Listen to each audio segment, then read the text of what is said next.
Radhe Radhe everyone. जैसे कि आप सभी जानते हैं कि कार्तिक का पावन पवित्र महीना शुरू होने जा रहा है और कार्तिक के महीने में विष्णु भगवान का पूजन किया जाता है। विष्णु भगवान को तुलसी अति प्रिय है, तो कार्तिक के महीने में तुलसी पूजन भी किया जाता है। तो रोजाना हमें तुलसी पूजा कैसे करनी है, पटवारी पूजा हमें किस प्रकार करनी है और विष्णु भगवान की पूजा हमें किस तरह से करनी है, इसकी सारी डिटेल जानकारी आपको आज की वीडियो में मिल जाएगी। तो प्लीज वीडियो को शुरू से अंत तक जरूर देखिएगा। फ्रेंड्स, कहा जाता है कि कार्तिक मास में दान पुण्य व्रत इन सभी चीजों का फल हमें अनंत गुना होकर मिलता है। इसलिए कार्तिक के महीने में स्नान दान का बहुत अधिक महत्व बताया गया है हमारे शास्त्रों में। कार्तिक स्नान हमें सुबह तारों की छांव में ठंडे जल से स्नान करना होता है। तो सबसे पहले हम स्नान कर लेंगे। उसके बाद देखिए, आप पूर्णिमा के दिन पहले दिन में ही तुलसी के गमले को साफ कर लें। और पटवारी पूजन भी किया जाता है। तो पटवारी आप ईंटों से पटवारी माता बना सकते हैं, या फिर आप किसी पात्र में, जिस प्रकार मैंने लिया है, जिसमें हमने ज्वार उगाए थे, उसी पात्र को मैंने अच्छे से साफ कर लिया। उसमें मैंने फिर से जौ उगा दिए हैं। तो इस प्रकार यहाँ पर मैंने इसको पटवारी बना दिया है। पटवारी का स्वरूप मानकर ही हम इसका पूजन करेंगे। आप इसमें छोटे से ईंट या पत्थर या मिट्टी का पिंडी बनाकर भी उसका पूजन कर सकते हैं पटवारी माता के रूप में। तो मैंने इस प्रकार ही इसको पटवारी माता मानकर इनका पूजन करेंगे।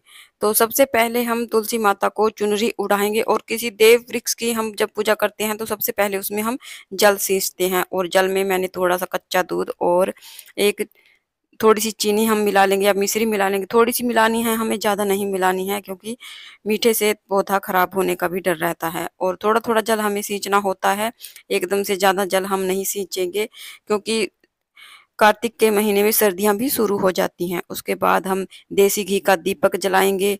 देसी घी ना हो तो आप तिल के तेल का दीपक भी जला सकते हैं। पटवारी को भी हम सींच देंगे। थोड़ा थोड़ा जल इसमें हम डालेंगे। फूल समर्पित करेंगे, भोग समर्पित करेंगे। भोग में आप मिश्री पतासे का भोग समर्पित कर सके हैं, जो या फिर जो भी ऋतुफल आपके पास हो, ऋतुफल का भोग भी आप समर्पित कर सकते हैं। सबसे पहले हम रोली से तिलक करेंगे, हल्दी से तिलक करेंगे। तिलक पर हम तिल समर्पित करेंगे, धूप दीप दिखाएंगे। भोग में मैंने यहाँ पर केले का भोग समर्पित किया है। आपके पास जो भी ऋतुफल है उस ऋतुफल का भोग लगाएं। हाथ जोड़कर भोग ग्रहण करने के लिए प्रार्थना करें। उसके बाद देखिए, हमें तुलसी माता की परिक्रमा करनी होती है। तो सुबह सुबह आप 5, 7, 9, 11 जितनी भी परिक्रमा करना चाहते हैं उतनी परिक्रमा आप रोजाना करें। जितनी आप पहले दिन करेंगे उतनी परिक्रमा आपको रोज करनी है। और शाम को भी आप को तुलसी में दीपक जलाना है, अगर आप कार्तिक स्नान कर रहे हैं। तो देखिए, इस प्रकार हमें रोजाना तुलसी की पूजा करनी है और साथ में पटवारी का पूजन भी करना है।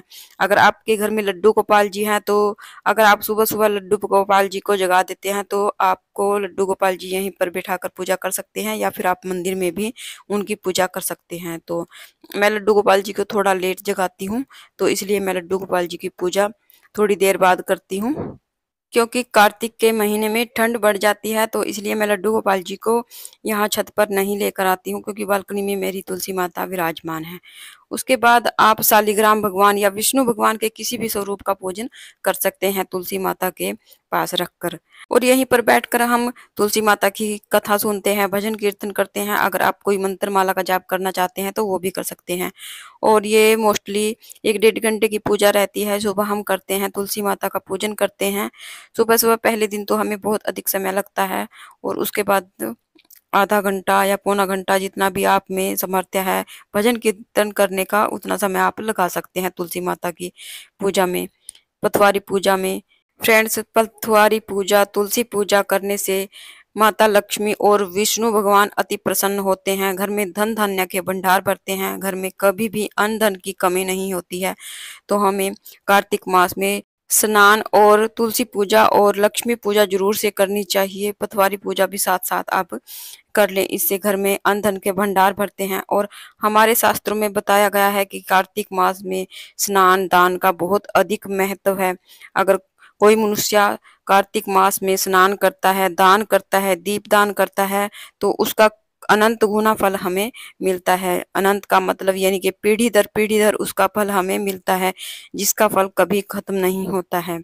तो और जो मनुष्य कार्तिक स्नान करता है उसे वैकुंठ में वास मिलता है।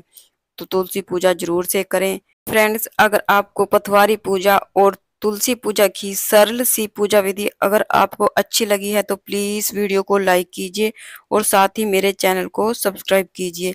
तुलसी पूजा से और कार्तिक मास की सभी कहानियां आपको मेरे चैनल पर मिल जाएंगी। आप मेरे चैनल को सब्सक्राइब कीजिए और कमेंट में तुलसी माता की जय जरूर से लिखिए। तो फिर मिलते हैं। राधे राधे।